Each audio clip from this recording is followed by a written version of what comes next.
Moi, je m'appelle Flavie et voilà ma maman Françoise. Aujourd'hui, on part à Glasgow avec une escale à Londres avec l'Eurostar. On a choisi ce voyage en train dans une démarche un petit peu écologique. Donc on va rester en Europe, mais je pense qu'on a de quoi s'amuser en Europe et passer de belles vacances. Donc direction l'Écosse. Depuis 2018, Nomade Aventure absorbe 100% des émissions de CO2 liées au voyage de nos clients.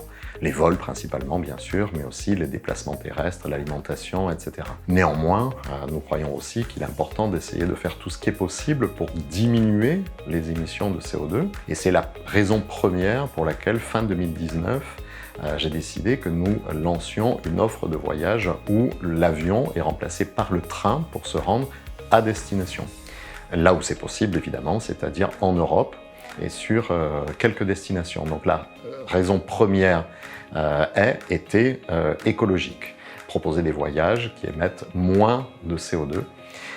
Et c'est le cas puisque sur les destinations que nous proposons, Écosse, Italie, Espagne, Portugal, et Albanie, les émissions sont de 4 à 50 fois inférieures à celles du même trajet effectué en avion. Pour tous les clients qui nous ont fait confiance sur ces voyages, il y a d'autres motivations qu'écologiques. Elle est souvent la première, mais elle n'est jamais la seule. Il y a toujours le fait de pouvoir avoir un voyage plus riche, plus complet, d'admirer plus de paysages, de faire des rencontres éventuellement, de prendre le temps de lire, de se reposer, de méditer. Quand on voyage en avion, c'est un peu comme si on était parachuté dans un pays. Alors que le train, on a le temps de rentrer dans le pays. On a le temps déjà en voyant tous les paysages, c'est comme si on commençait à l'apprivoiser. Alors cette offre, elle était prête fin février, début mars 2020, autant dire que dans l'immédiat, elle n'a pas rencontré le succès escompté puisqu'il était presque impossible de voyager. Elle a commencé à décoller véritablement, si on passe le mauvais jeu de mots, en 2022, où un peu moins d'une centaine de clients l'ont choisi, ce qui représente à peu près 15% de nos voyageurs sur les destinations concernées. Ce qui est plutôt encourageant. Pour une offre qui n'avait pas encore jusque-là bénéficié d'une mise en lumière particulière de notre part.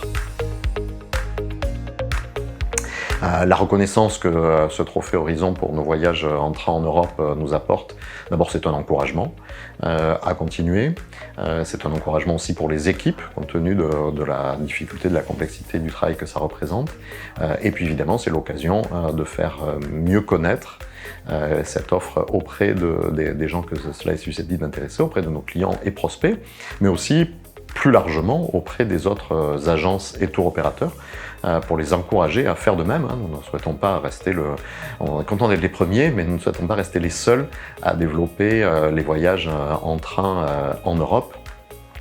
Et de ce point de vue-là, je pense que c'est une mise en lumière particulièrement intéressante.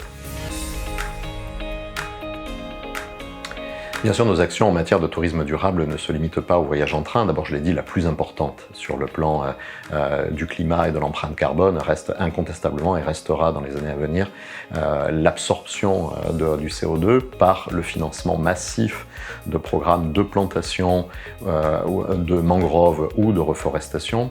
Ça reste notre action numéro 1. Nous projetons également de favoriser le choix par nos clients l'année prochaine de plans de vol qui émettent moins de CO2. Bien sûr, nous projetons d'élargir nos propositions de voyage en train en Europe, etc.